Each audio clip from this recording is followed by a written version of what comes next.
PTI के लिए भी कि वो इंतहा पसंदी की सियासत छोड़ दे, वो अपना सियासत को सियासत के दायरे में वापस लेकर आए। इसका असर पूरे मुल्क की सियासत पे भी, पाकिस्तान की जमहूरी सियासत पे भी मुस्बत होगा। सदर ज़रदारी ही के पास वो सलाहियत है कि वो सियासी जमातों और सियासत में वो मुफाहमत का किरदार अदा कर सकता है। पूरा 2025 जो है वो हमारे लिए एक नाअहलियों का साल गुजरा, जबकि दुश्मन के साथ सीज़ फायर हुआ लेकिन हमारा आपस का तनाव ख़त्म नहीं होता। और अफसोस के साथ हम 2026 में एंटर हो रहे हैं, लेकिन 2026 भी ऐसा ही लग रहा है। ये हालात अगर ऐसे चल रहे हैं और इसी तरह सर्द मुखरीर रहती है तो फिर ये पूरा मुल्क इसी तरह क्राइसिस में रहेगा, इससे आगे कोई नहीं बढ़ेगा। अस्सलामुअलैकुम नाज़रीन, आप देख रहे हैं प्रोग्राम एक्सपर्ट्स और मैं हूँ आपके साथ ईमन चौधरी। तमाम नाज़रीन को एक्सपर्ट्स की जानिब से नया साल बहुत बहुत मुबारक हो।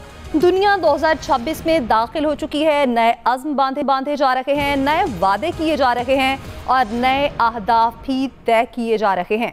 हुकूमत ने आवाम को नए साल का तोहफ़ा दिया है और तोहफ़ा ये है कि पेट्रोलियम मसनूआत की कीमतों में बड़ी कमी कर दी गई है। पेट्रोल फी लीटर 10 रुपये 28 पैसे और डीजल 8 रुपये 57 पैसे सस्ता किया गया है। अवाम थोड़ा बहुत खुश तो दिखाई देते हैं और उम्मीद करते हैं कि मज़ीद भी बेहतरी होगी आवाम की खुशहाली के लिए। जबकि दूसरी जानिब ग्लोबल इकनॉमिक सर्वे सामने आया है जिसमें बताया गया है कि पाकिस्तान ने मुआशी तरक्की और अमन में भारत को पीछे छोड़ दिया है। मुआशी बेहतरी अपनी जगह, मगर अफसोस की बात यह है कैलेंडर बदल गया लेकिन मुल्क की सियासत नहीं बदली। सियासी सफबंदी वही है, बयानिए वही हैं और मुफाहमत आज भी ख्वाब ही दिखाई दे रही है। हुकूमत और JUIFA के दरमियान फासले आज भी बरकरार हैं। तहरीक इंसाफ की मुश्किलात में मज़ीद इजाफा हो चुका है। गिरफ्तारियों, मुकदमात और दबाव के बावजूद वो पीछे हटने को तैयार नहीं। PTI की स्ट्रीट मूवमेंट मुसलसल जारी है और अब सियासी दर्जा हरारत मज़ीद बढ़ता दिखाई दे रहा है। इतलात के मुताबिक वज़ीर KP सुहेल आफरीदी 9 जनवरी से कराची में स्ट्रीट मूवमेंट शुरू करने जा रहे हैं जिसमें मुल्क के सबसे बड़े शहर में सियासी हलचल तेज होने का इम्कान भी दिखाई दे रहा है। जबकि पीपल्स पार्टी की चेयरमैन बिलावल भुट्टो जरदारी ने नए साल पर यह पैगाम दिया है कि नया साल मुकालमे, मफाहमत और जख्मों के मदावे के लिए वक्फ होना चाहिए। कौमें उसी वक्त तरक्की करती हैं जब इख्तिलाफात सड़कों पर नहीं बल्कि पार्लियामेंट के अंदर हल होते हैं, टेबल पर बैठकर बातचीत होती है और उम्मीद की जाती है कि इस नए साल में हमें ये सब कुछ होता दिखाई देगा। इसी से मुतालिक हमारा सवाल ये है कि क्या साल 2026 में सियासी इस्तेहकाम आ सकेगा? मुल्क में जो सियासी कशीदगी है क्या उसके खात्मे के लिए हुकूमत अपनी जिम्मेदारी पूरी करेगी और किस तरह से ये अपनी जिम्मेदारी हुकूमत को निभानी चाहिए? हमारे पैनल में आज मौजूद हैं सीनियर तजियाकार अयाज खान साहब, आमिर इलियास राना साहब, फैसल हुसैन साहब, मोहम्मद इलियास साहब और खालिद कयूम साहब। फैसल साहब, क्या कहते हैं आप, क्या साल 2026 में सियासी इस्तेहकाम आ सकेगा? जो कशीदगी हम गुज़श्ता कई सालों से देख रहे हैं, आप समझते हैं कि इस साल में वो कम हो सकेगी, हुकूमत अपना किरदार अदा करेगी, मिल बैठकर किसी एक जगह बातचीत हो सकेगी? देखिए, कोई इम्कान नहीं है कि जो जिस सियासी तनाव की आप बात कर रही हैं और जिस तनाजुर में आप बात कर रही हैं उस तनाजुर में जो है इसमें कमी वाक़ई होगी। इसका जवाब है नहीं वाक़ई होगी। हो सकता है कि इसकी जो आँच है उसमें थोड़ी सी और जो है वो तेज़ी आ जाए, लेकिन ये तनाव क्या हुकूमत के लिए मुश्किलात पैदा करेगा? इसका जवाब ये है कि भाई ये तनाव ऐसा है ही नहीं या ऐसी कशीदगी है ही नहीं जिससे हुकूमत को किसी किस्म की कोई परेशानी हो रही हो।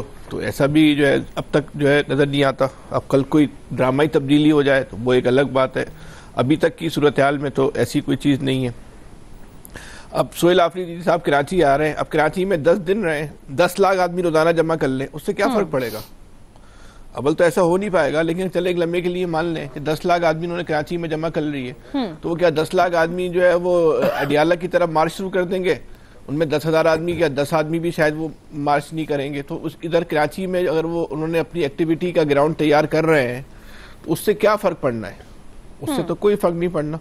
जो भी आज को जिस हम आज की बात कर रहे हैं उसकी तेज़ी जब तक पंजाब के अंदर नहीं होगी वो कभी नतीजा खेज नहीं हो सकती। तो वो तेज़ी तो जो है जाहिर सी बात है अब तक नहीं हो पा रही। मंगल की खबर भी हुकूमत खुद बना देती है ना। मंगल के दिन आप रात के दिन उधर हर रात को वहाँ जाके जो है पानी फेंकते हैं सर्दी में एक बुजुर्ग औरत के ऊपर। भाई क्यों पानी फेंकते हैं यार? कुछ खुदा का खौफ भी करना चाहिए। अच्छा, उसका इसके अलावा क्या फ़र्क पड़ता है कि उन खातून की या तहरीक इंसाफ की हमदर्दियों में इजाफा हो जाता है खबर बन जाती है। आप यकीन करें जब तक वो पानी नहीं फेंकते इस मुल्क में 99.99% लोगों को ये भी नहीं पता होता कि अडियाला के बाहर जो उनकी बहनें बैठी हुई हैं। जहां पुलिस गिरफ्तारी शुरू करती है, जब वो पानी फेंकती है, जब ठंडा पानी फेंकती है, उसकी तस्वीरें जब वायरल होती हैं सोशल मीडिया पे, तो लोगों के इल्म में बात आती है और भाई फिर लोग, आम आदमी भी कहता है भाई जुल्म हो गया। और कहेगा आदमी, जब आप दिसंबर की ठंडी रातों में किसी के ऊपर ठंडा पानी फेंकेंगे तो आपके इस अमल को कौन पसंद करेगा? कोई भी पसंद नहीं करेगा। तो आप नहीं फेंकें तो उसकी जो है वो खबर भी नहीं बनेगी। हुकूमत जो है वो खुद जो है खबर बना। आप बताएं ना कितने लोग अडियाला के बाहर बैठे होते हैं, कितने लोग होते हैं? 100, 200, 300, 400। और मजे की बात यह कि जिस लम्हे आप पानी फेंकते हैं उतने भी नहीं होते, वो भी अपने घरों को जाके जो है वो सो चुके होते हैं। आप रात के 1 बजे के बाद पानी फेंकते हैं। ये काम क्यों कर रहे हैं भाई? क्योंकि हुकूमत के पास, हम यही कह सकते हैं, या सियासी शऊर नहीं है, सियासी फैसले करने के जो इख्तियार नहीं है, इसलिए शायद ये काम होता है। तो उससे कोई जो है वो फर्क नहीं पड़ रहा। अब तो वो लोग बाकायदा तैयारी से आते हैं, बता रहा हूँ, जो वाटर प्रूफ कपड़े लेकर भी उनकी बहनें आई हुई थी ताकि पानी का जो है वो असर ना हो। बहरहाल ये जो 2026 है इसमें तनाव बरकरार रहेगा, लेकिन कोई खतरनाक शक्ल इख्तियार करने के जो है वो ज़ाहिरी इम्कानात मौजूद नहीं है। सही।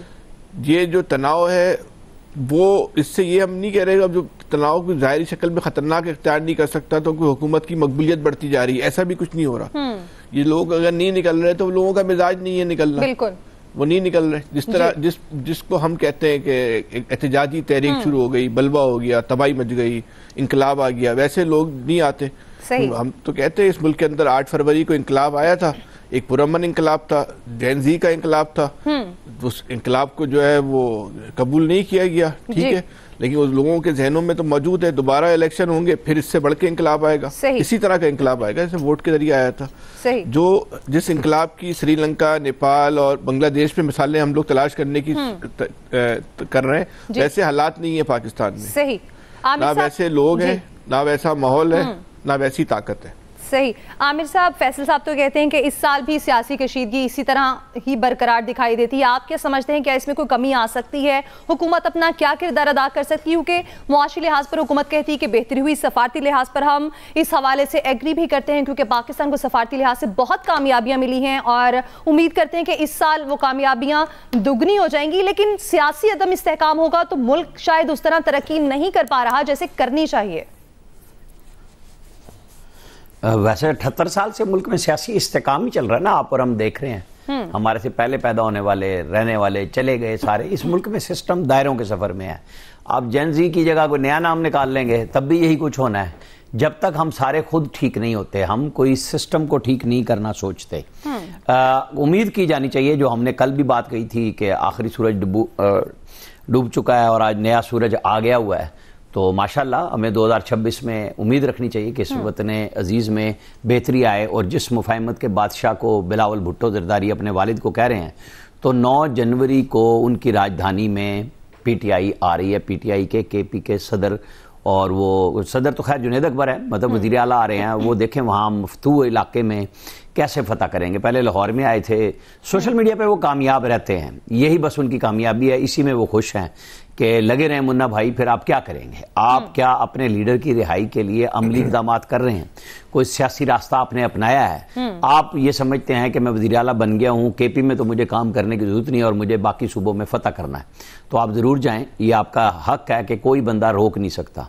लेकिन अगर आप जैसे पंजाब में आने से पहले आपने बयानात दिए तो जवाब में भी फिर आपके साथ बयानात की सूरत में बहुत कुछ हुआ।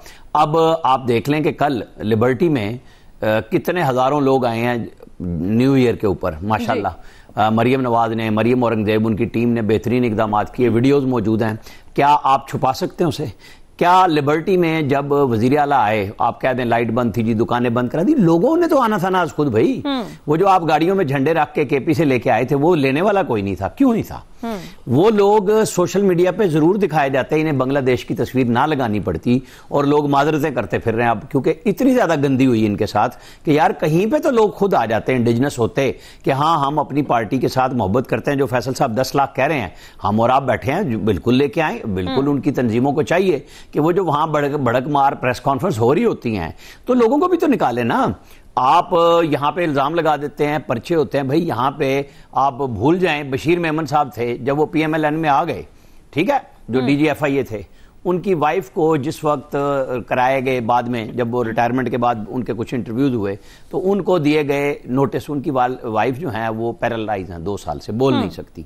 इस तरह के बेशुमार वाकयात जो आज आपको नजर आ रहे हैं, ये इमरान खान साहब ने खुद अपनी जाती निगरानी में कराए थे। तो क्या वो उससे पीछे हटेंगे नए साल में कि हाँ मैंने भी ज्यादती की थी और आइंदा के लिए हमें कोई लाहे अमल बनाना हो? क्योंकि जब तक आप मानेंगे नहीं कि हाँ हमने भी किया, मैं तो कह रहा हूं कि ये मुकाफात अमल है, जो आपने किया वो आप आज भुगत रहे हैं, और जो आज बैठे हुए क्या इनको कोई माफ कर देगा? बिल्कुल नहीं करेगा।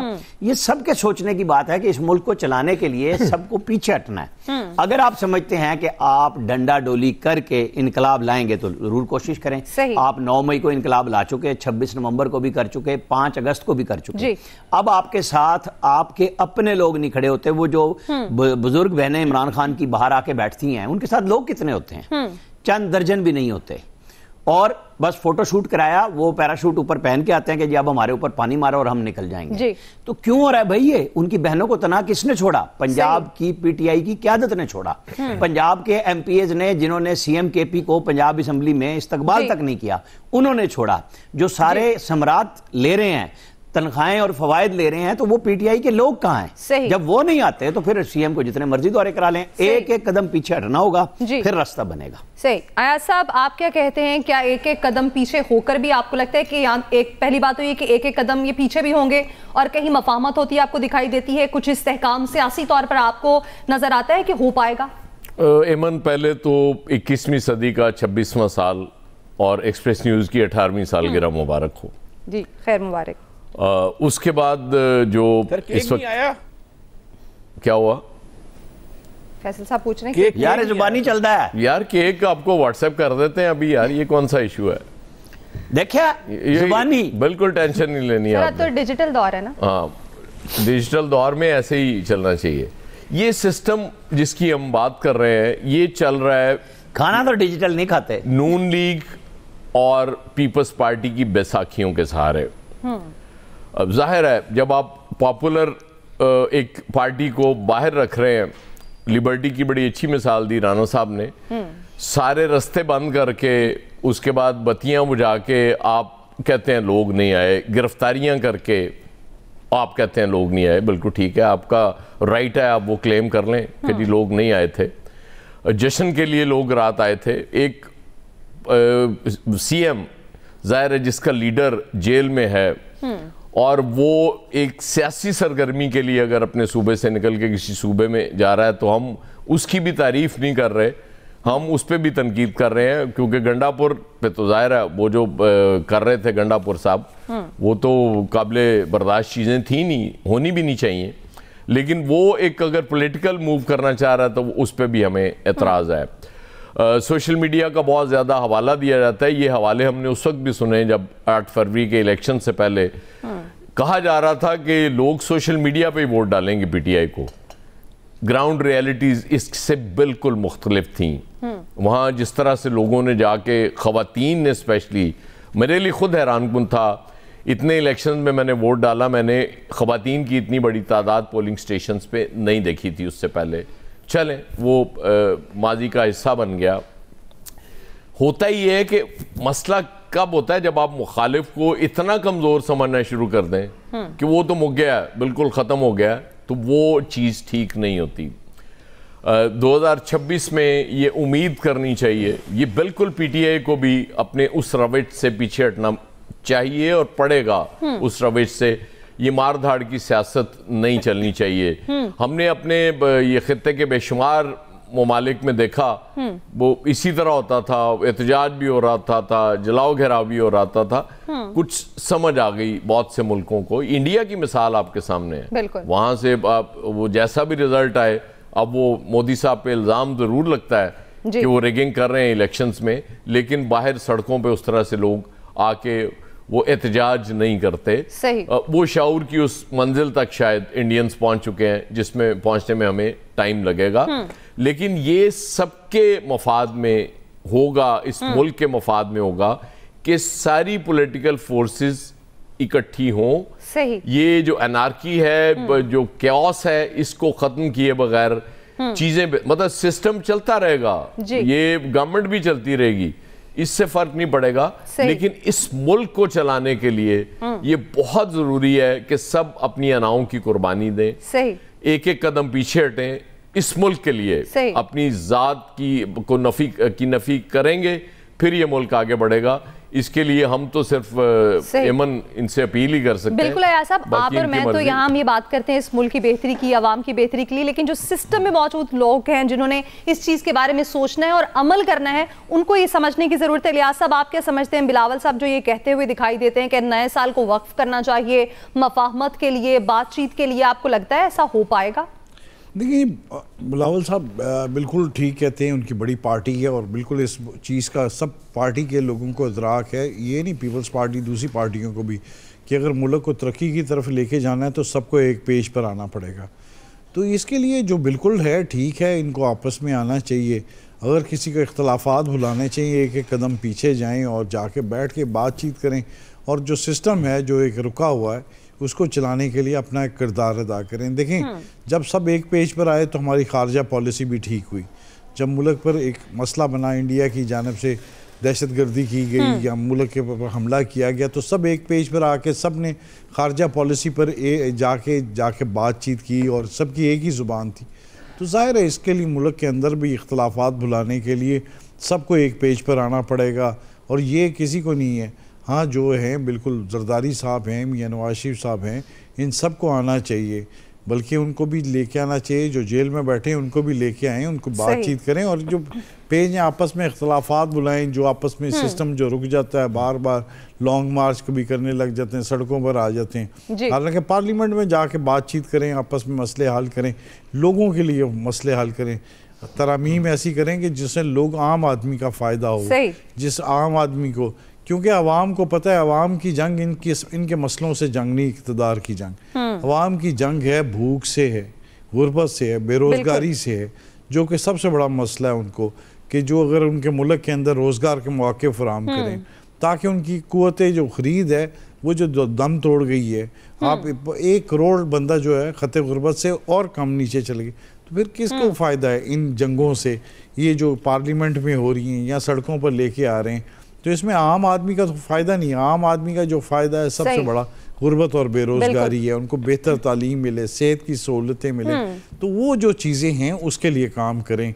ये इन चीज़ों के नहीं मसला हल नहीं है। आप देखें, जो करें, जो भी करें, सिंध गवर्नमेंट करे, पंजाब करे, लेकिन आम आदमी को फ़ायदा मिलना चाहिए। ये नहीं है कि किसी के लिए करें, एक दूसरे को नीचा दिखाने के लिए। वो भी पाकिस्तानी, सब पाकिस्तानी है, एक इकाई की तरह सोचना चाहिए। ये बिल्कुल अजीब सी बातें करते हैं ताकि अपना वोट बैंक बढ़ाएं, अपनी वो। लेकिन इलियास साहब, वोट बैंक भी तो तब बढ़ेगा ना जब आप आवाम के लिए कुछ करेंगे। अगर आवाम सड़कों पर रुल रहे होंगे और खुदकुशियां कर रहे होंगे, लोग भूख और अफलास की वजह से अपने बच्चों की जान ले रहे होंगे, तो आवाम आपके साथ कैसे खड़े होंगे? जो खुश नहीं होंगे, जिनके घर में खुशहाली नहीं होगी। क्या कह रहे हैं फैसल साहब? वोट बैंक की जरूरत नहीं है। नहीं, सही। खालिद साहब, आप क्या समझते हैं कि क्या इस साल भी आप डिजिटल करेंसी का जमाना है ना, आप तो इवन बैंक की जरूरत भी नहीं है, लेकिन फिर भी कहीं ना कहीं तो जरूरत है ना सर। लगे रहो, क्रिप्टो करेंसी चलनी है।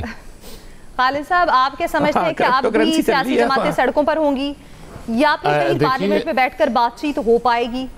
देखिए, पीपल्स पार्टी के चेयरमैन बिलावल भुट्टो जरदारी इसलिए मुफाहमत पर जोर दे रहे हैं, मुफाहमत की बात कर रहे हैं, और मुफाहमत अगर हो जाए तो उसका क्रेडिट लेना चाहते हैं। उसकी वजह यह है कि पीपल्स पार्टी ने मुफाहमत की बहुत बड़ी पाकिस्तान की सियासत में कीमत अदा की है, और इस हवाले से सबसे बड़ी कीमत पीपल्स पार्टी ने पंजाब के अंदर अदा की है।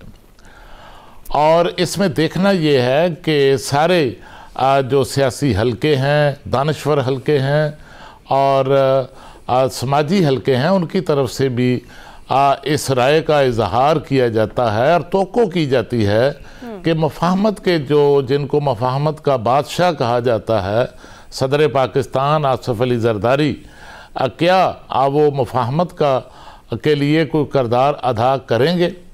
इनको सदर पाकिस्तान आसिफ अली जरदारी से PTI की पार्लिमानी लीडरशिप की तरफ से जो है वो NDU में भी एक तकरीब में बराह रास्त मुखातब करते हुए उनसे मुफाहमत के लिए किरदार अदा करने की दरख्वास्त की गई। जी। लेकिन सदर पाकिस्तान ने रास्ता मुफाहमत के लिए जो है वो रास्ता जो है उसका रुख पार्लियामेंट की तरफ कर दिया।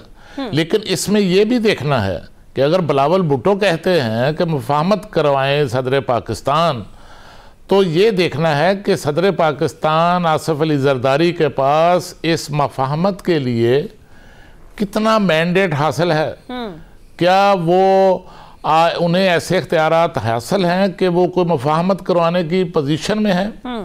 उसी तरह जिस तरह चंद रोज़ पहले लाहौर में जो ख्वाजा साद रफ़ीक हैं उनके वालिद मोहतरम की बरसी के मौका पर मुस्लिम लीग नून के अंदर से सवालात मुफाहमत के लिए और मज़ाकरात के लिए नवाज शरीफ साहब से किरदार अदा करने की बात की गई, आवाज़ उठाई गई।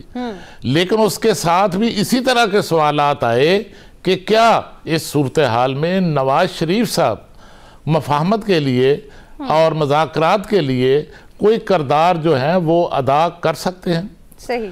मैं समझता हूँ कि मुफाहमत की तवक्को ज़रूर रखनी चाहिए, लेकिन जो हालात हैं इस वक्त उसमें फौरी तौर पर कोई बड़ी मुफाहमत जो है वो बज़ाहिर नज़र नहीं आती। और मुफाहमत की अगर सूरत हाल आप देखें कि जिस तरह एक मुफाहमत जो है अब वो मुझे लग रहा है कि ये महमूद खां अचकज़ई जो हैं उनकी तरफ से जो मज़ाकरात की दरख्वास्त की गई और फिर वज़ीर-ए-आज़म पाकिस्तान की दरख्वास्त जो मज़ाकरात का जो ऐलान था उसको कबूल किया गया, तो इसमें एक पेशरफ्त जो है वो वाज़े तौर पर अब होती हुई नज़र आ रही है कि शायद महमूद खां अचकज़ई जो हैं अब वो चंद रोज़ तक जो हैं वो कौमी असम्बली में अपोजिशन लीडर बन जाएंगे।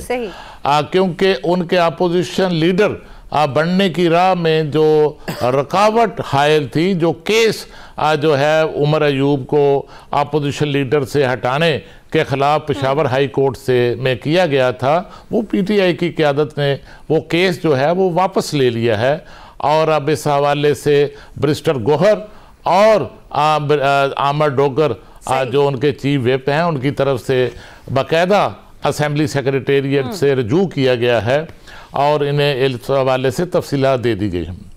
और दूसरा देखिए कि चैलेंजेस तो वही हैं बिल्कुल जो पिछले साल में थे, सियासी चैलेंजेस थे, मुआशी चैलेंजेस थे, दहशतगर्दी का सबसे बड़ा चैलेंज था जी। और अब तवक्को रखनी चाहिए कि 2026 में इन चैलेंजेस पर जो है वो काबू पाने की कोशिशें होंगी। और सबसे बड़ी कोशिश जो है, सबसे बड़ा सवाल जो है वो पार्लियामेंट पर है कि पार्लियामेंट ने जो अपनी स्पेस खोई है क्या वो 2026 में अपनी सियासी जो स्पेस है पार्लियामेंट की वो हासिल करने में कामयाब हो सकेगी। सही, बिल्कुल ऐसा ही है खालिद साहब। हम दुआ करते हैं और उम्मीद भी रखते हैं कि आज साल हमारी मुल्क की सियासत के लिए भी और आवाम के लिए भी बेहतरीन साल साबित हो और तमाम सियासी जमातें एक जगह बैठकर मफाहमत की बात करें, मुकालमे से अपने मसाइल हल करें और सड़कों पर नजर ना आए और ये मुल्क में जो सियासी अदम इस्तेहकाम था वो ख़त्म हो सके। ख़त्म ना भी हो तो कम अज़ कम इतना कम ज़रूर हो जाए कि हमारा मुल्क तरक्की की राह पर स्पीडली आगे जा सके।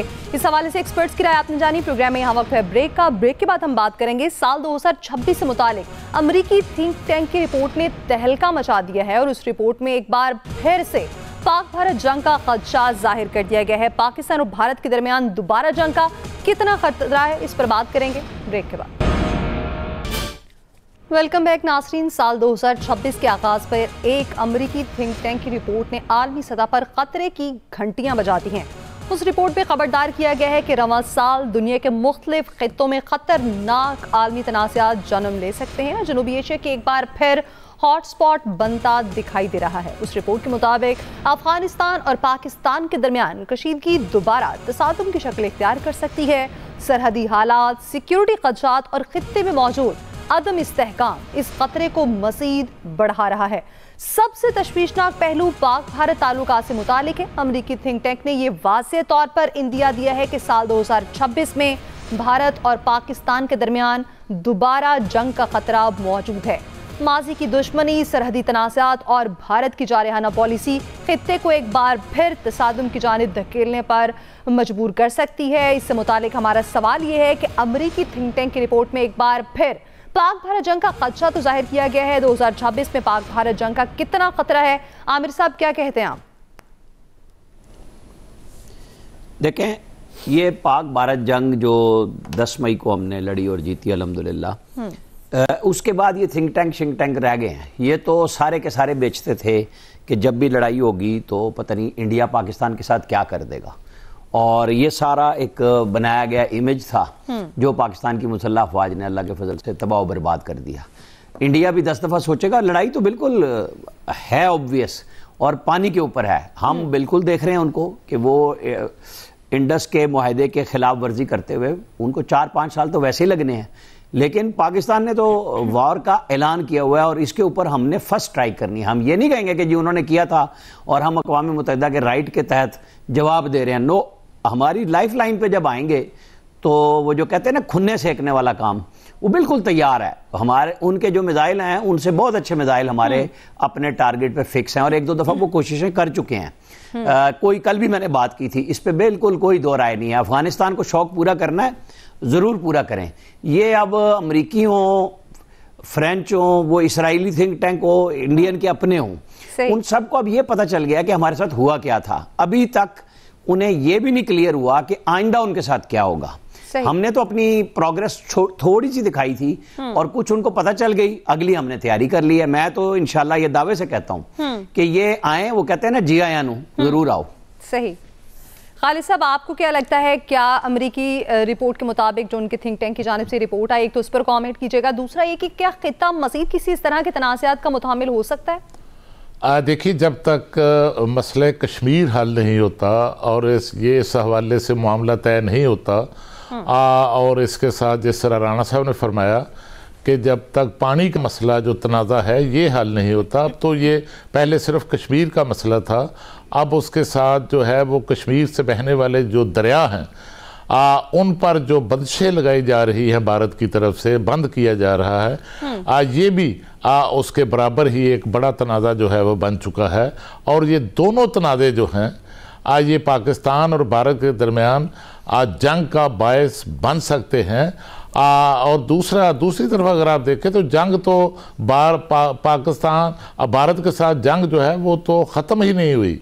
आप तो देखिए कि भारत ने जिस तरह मई की जंग में ज़िल्लत अमेज शिकस्त खाई और बदतरीन जो है वो भारत को नाकामी का सामना करना पड़ा, उसके बाद अब भारत जो है प्रॉक्सीज के जरिए पाकिस्तान में दहशतगर्दी की जो जंग है उसमें पाकिस्तान पर जो है पाकिस्तान के खिलाफ लड़ रहा है। सही। और जो ख्वारिज हैं और जो फितनतुल हिंद हैं उनकी जो माली सरपरस्ती है, माली मुआवनत है और उन्हें हर तरह की जो सहूलियात है, फैसिलिटेशन है, अब वो भारत की तरफ से हो रही है। और भारत जो है इस हवाले से अपना एजेंडा जो है वो आगे बढ़ा रहा है। लेकिन ये दुरुस्त है कि भारत को और ख्वारिज को इस जंग में बदतरीन शिकस्त जो हो रही है, और पिछले 1 साल के दौरान 2000 से ज्यादा जो दहशतगर्द हैं वो इस जंग में, दहशतगर्दी के खिलाफ जंग में हलाक हुए हैं। और इसमें 122% 2024 के मुकाबले में जो है इसमें इन हलाकतों में दहशतगर्दी में इजाफा हुआ। जी आया साहब, आप क्या समझते हैं कि इस साल में क्या आलमी तनाज़ात में इजाफा होगा? क्या आप देख रहे हैं आने वाले दिनों में कुछ इस तरह के मसाइल खित्ते में पैदा हो सकते हैं? अच्छा, बज़ाहिर तो आलमी सतह पे जो आपने आलमी तनाज़ात की बात की ना, वो उसमें ये खदशा मौजूद है बहुत सी जगहों पे कि आलमी तनाज़ात शायद बढ़ेंगे। देखिए, जब नरेंद्र मोदी और नेतन्याहू जैसे पागल लीडर होते हैं ना किसी कौम के पास, तो उनसे कुछ भी तवक्को कर सकते हैं। जब सेकेंड वर्ल्ड वॉर में फ्रांस दोबारा फतह कर लिया इत्तेहादियों ने, तो हिटलर बजाय इसके कि अपनी डिफेंसेस को स्ट्रॉन्ग करके उनका इंतज़ार करता है, हिटलर ने हमला करने का ऑर्डर दे दिया और उसका नतीजा फिर पूरी दुनिया ने देखा। तो इस तरह के वो जो होते हैं सिनकी किस्म के लोग, वो उनसे आप तवक्को तो कर सकते हैं, इसमें कोई शक नहीं। लेकिन ये भी अपनी जगह दुरुस्त है कि मई की जंग में जो इंडिया के साथ हुआ उसके बाद उसको बिल्कुल सोचना चाहिए, 10 बार सोचना चाहिए।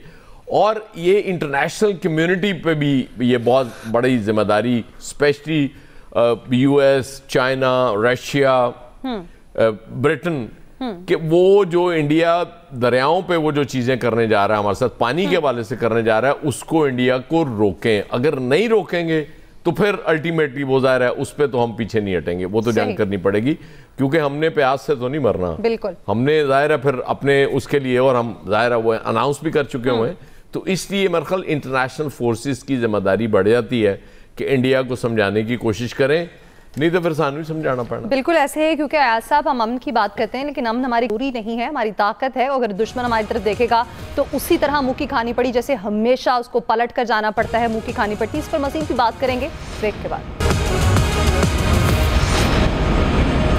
वेलकम बैक नाज़रीन। तो ब्रेक से पहले हम बात कर रहे थे कि साल 2026 के स्टार्ट में ही अमेरिकी थिंक टैंक ने एक खतरे की घंटी बजा दी है, एक रिपोर्ट पेश करके, जिस रिपोर्ट में ये बताया गया है कि आलमी तनाज़ात में इजाफा होगा, और ये भी कहा कि पाक भारत और पाकिस्तान और अफगानिस्तान जंग का भी खतरा जाहिर किया गया है। और ये वो दोनों हमारे हमसाया ममालिक हैं जिनको पहले कई बार सबक सिखाया जा चुका है, जिन्हें ये बताया जा चुका है कि हम अमन चाहते हैं, लेकिन अगर कोई हमारी तरफ देखेगा तो उसकी आंखें नोच ली जाएंगी, उससे भरपूर जवाब दिया जाएगा। और हमारे सिपा सलार ने भी अब वाज़े तौर पर कहा है कि कोई भी अगर हमारी सलामती की तरफ देखेगा तो वो बचकर नहीं जाएगा। फैसल साहब क्या कहते हैं, आप इन तनाज़ात को क्या बढ़ता हुआ देख रहे हैं? देखिए, दुनिया में तो हो सकता है कि तनाज़ात बढ़ जाएं, लेकिन पाकिस्तान और भारत में जो है ना फिलहाल कोई जंग का इम्कान इसलिए नहीं रखता है। एक तो पाकिस्तान का अपना मिजाज नहीं है कि खुद से जंग में पहल करे।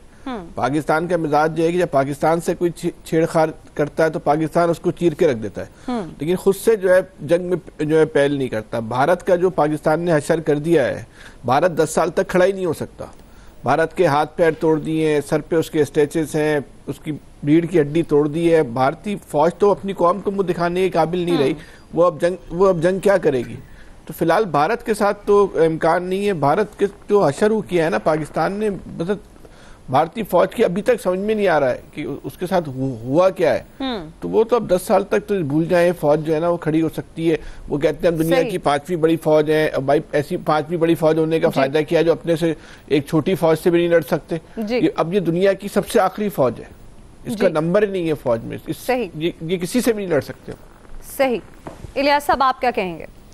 देखिए, भारत के साथ जो की है गुज़िश्ता साल मई में, और इसके अलावा जो अफगानिस्तान से इनका मौका चले ना, तो इनके पास अगर गुज़िश्ता साल वही एक ही दिन हुआ है, उनके साथ अगर इनके पास वसाए, अगर इनके पास मौका मिले तो ये किसी सूरत में हमें ना छोड़ें। इनका बस नहीं चलता, इसलिए वो बैठ के कुड़ते रहते हैं। उनकी आवाम उन पर, मोदी पर क्रिटिसिज्म करती है इतनी ज़्यादा, जो आप देखें उनका जिंदा रहना बड़ा मुश्किल है जो उनके साथ हुई है। तो ऐसी सूरत हाल में वो मौका तो जंग का वो चाहते हैं कि किसी ना किसी, अब देखें अगर उनका बस उधर से नहीं चला तो प्रॉक्सी वार से फिर किसी ना किसी से, अब आबी जहरीत शुरू की हुई है, पानी बंद किया हुआ पाकिस्तान का, तो और किसी सूरत में उसके इंडस वाटर कमीशन की जो है उसकी सिंध ताश माहदे की मुकम्मल तौर पर खिलाफ वर्जी की जा रही है। ना कोई इंफॉर्मेशन, सैलाब आया, इतना बदतरीन सैलाब आया, इतना कोई भी नहीं करता, लेकिन इन्होंने इतला नहीं दी, और पानी कितना छोड़ रहे हैं, क्या कर रहे हैं, तो वो किसी तरीके से पाकिस्तान को नुकसान पहुंचाने की कोशिश में हरदम लगे रहते हैं। तो ये है कि जंग लड़ना, अगर लड़ना चाहते हैं तो फिर वो लड़ेंगे, तो फिर उनको जवाब मिल जाएगा जैसे पहले भी मिला है। जिस तरह अफगानिस्तान को अगर इंडिया अगर संजीदा होता, तो जिस तरह अमेरिका ने कहा था कि ट्रंप ने कहा था कि बैठ के सालसी कर लें आपस में बैठ के, तो इंडिया तो नहीं आया इस मौके पर। इस बात पर उसने अमेरिका की बात नहीं मानी। तो दूसरी तरफ वो जो अफगानिस्तान, उन्होंने भी नहीं कोई इस बातचीत मानी। तो यानी कि ये है कि उनको गुस्सा बहुत है, लेकिन चुप करके बैठे हुए और अपनी हार पर शर्मिंदा है। इलियास साहब, कता कलामी की माजरत का वक्त खत्म हुआ। आज के प्रोग्राम से इतना ही। फीडबैक दीजिएगा, अपना ख्याल रखिएगा। अल्लाह।